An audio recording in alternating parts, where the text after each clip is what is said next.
we're going to go through how to farm Yujin. We'll go over some of the materials as well, particularly these rare ones that you see in the bottom left corner of each of the parts that we need to build. And just in case some of this changes, I want to point you guys to the amorphous material tab so that you can type in Yujin just in case you ever need to find it. Obviously with some of these things changing every now and then, there may be a few changes, although I doubt there will be anything too significant in the future anyways. For the cells then, you're going to want to come to your infiltration operation in hard mode and come on down to the seed vault.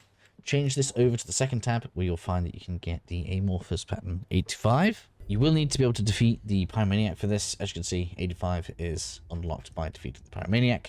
Wasn't too bad when I fought it, but obviously if you get bad luck with the randoms can be a little bit difficult sometimes. And sticking with using boss battles to farm these because it's a little bit quicker. For the catalyst, we're going to be going to the Magister Lab in Kingston. Change this over to the second tab again, and we should see 20% for the catalyst. It's kind of nice, 1 in 5. So if you get 10 of each of these, shouldn't be the worst farm in the world. For the Yujin stabilizer then, you're going to want to head to Sterile Land, and we're going to be coming over to the outpost that we can see in the classified area. In case you don't know about this, to get all the rewards, you are going to want to bring along Sharon. We're going to head down there invisible once the timer comes out. So once the cooldown is done, get invisible, drop on down. Just in case you don't know, when you come down here in a stealth mode, you should get this ability to operate devices. If this isn't happening, that means somebody has been seen, so make sure you reset the area if that's required. And I recommend doing this in private mode, unless you don't mind people messing this up for you.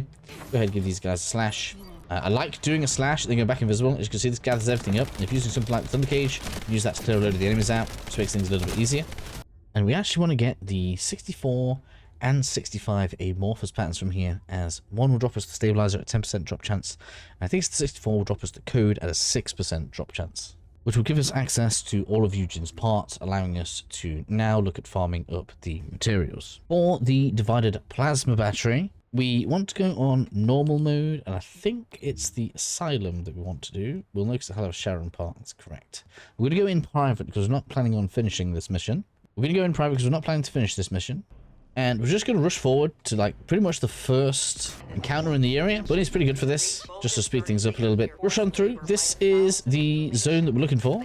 Clear your way through the enemies, and we should get to the point where we have one of the Farseers appear on top of the rock. This is the enemy that we're looking to farm. Let's go ahead, take that down, and that's going to give you the divided plasma battery. Farm those until you have enough. And of course, at this point, we are just going to return to Albion to abort the mission and take our loot with us. Next up, we need to farm the pure energy residue. I like having an alternate place that I want to do this with because it requires pinging between different areas. At this point, if you have an Enzo to use, this is going to be an advantage for you. And we're going to be heading to the fortress, and I like to farm this in the Frozen Valley area specifically. Come to this upper transporter right here, and then as soon as we're in, give it a scan, and you'll notice there's either something here or there's not. It doesn't really matter. If you don't hear a scan, fast travel away and come on back, and then you will be able to see if you can get yourself one of the vaults. Sometimes it'll be behind these crates right here, so make sure you give that a check. Other times it'll be up on the top. We do need to use our ears to see where it is. Probably going to be underneath. So if you find you can't find it very easily, come into this cave. But in my instance, it's right at the front. I went straight past mine,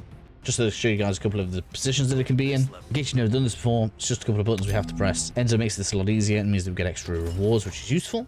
Fast travel away to any other zone that you want to and come on back. This is just where I like to get my fortress vaults from, which leaves us with the anode ion particles. For this, we want to go to Hagios, and then we want to come over to Fractured Monolith, where we can fast travel into here. And we want to do the mission that's pretty much straight in front of us. This is the large supply transport depot.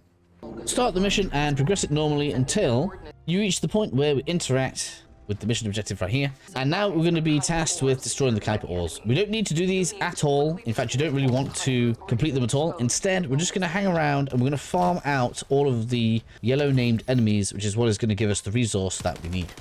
There's an example right here. The drop chance isn't 100%, but we should have a pretty good chance at it dropping. Sounds good to me. And then we have our first anode ion particle. So just hang around the mission. Once obviously you get to around the 30-second mark, just go into your options, abort the mission and restart it, and you can get as much of the ions that you need.